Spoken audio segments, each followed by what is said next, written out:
Funso, first of all, new contract. Just tell us about how happy you are to have got that done, and also to have got your future sorted out for the next 3 years, isn't it now? Yeah, I still have 1 year left, but something came up in summer, and I was interested in it.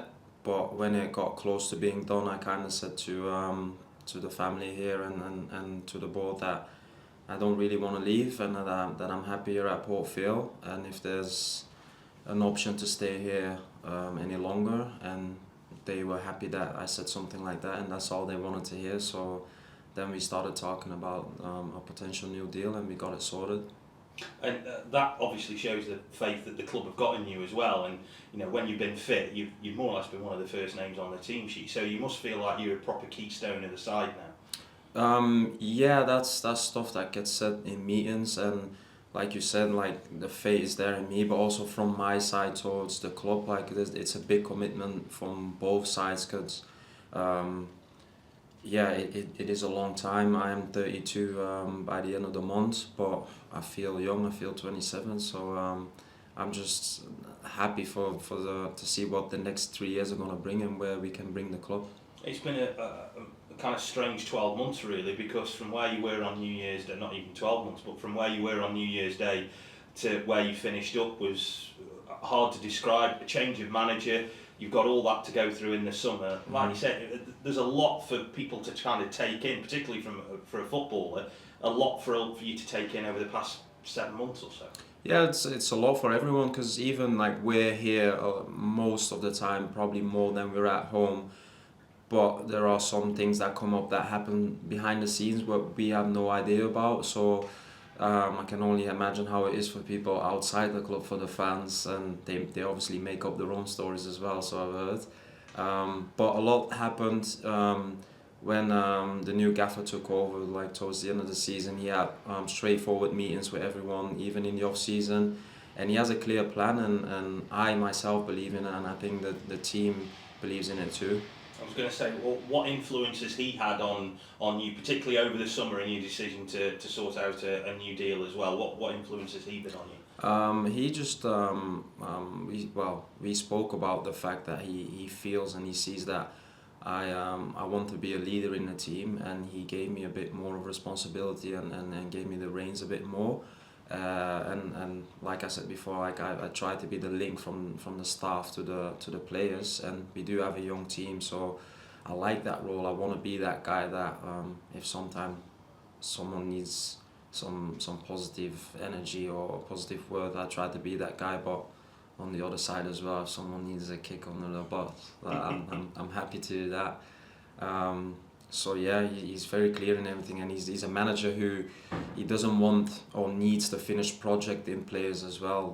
He sees a player like, I can make that better, and even with me 32, I'm closer to the end than I was 10 years ago, and he still wants to make me better as well on every aspect, not even on the pitch but off the pitch and as a human being. I was going to say, what does that involve then in making you both a better footballer and like you say, off the pitch as well? What's the type of things he wants to try and do? He wants to get a sort of game plan instilled in us on the ball, off the ball, and that we see the situations if an opponent adapts, that we recognise it on the pitch. It's sometimes hard for the staff to get that across the players, so it's easier for the staff then if he has players on the pitch who recognise that kind of stuff, and we can make changes. You looked across at you the other night, the last couple of games. You've got Ollie Arblast, a very young lad who's just, as you said, with respect, you're coming towards the end. He's very much at the beginning.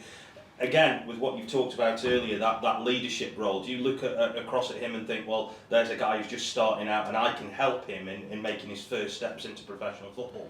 Not necessarily, because he brings a certain quality and matureness to the team, so I don't feel like he needs that as of now, because he's doing really well, but he might come into a spell where he needs a bit more of guidance, and then I'll definitely be there if he needs me, and not only him but also other players. The last couple of games have borne some good results. You've gone and kept 2 clean sheets. You've beaten at least one of the 2 teams that came down in the championship so far. So do you feel the team is, even in the last week or so, has matured a little bit more and has grown a little bit more, and you're a bit more like maybe what people were expecting before the opening day? Well, in my opinion, I think we even performed better than than we as a team expected. Maybe not from the outside, because you always have people who say like, oh, we want top 6, and maybe that is not that achievable as people think. Like just before the start of the season, maybe halfway through the season, we'll adapt to what we believe in. But yeah, we've done really well so far. We've got the Barnsley blip, and we've learned from that. I think the biggest thing for me from that game is that we were 4-5-0 down, and we were still chasing the goalie. And maybe from the outside that looks like we still want it, but you have to be honest with yourself. When there's like 20 minutes to go, you're not going to score 5-6 goals probably, and you have to do it from a certain formation and then wait for your chances. And that's what you saw in the games after that. We were way more patient. We do have a fit squad. We're ready to run after everything, but that's not always the smartest thing against certain teams. This is going to be a tough one this weekend, isn't it? Because Charlton haven't won yet. They've just come off the back of a stinging result on Tuesday where they lost in stoppage time. So I suppose you've got to be prepared for a team that's going to want to try and get their season up and running.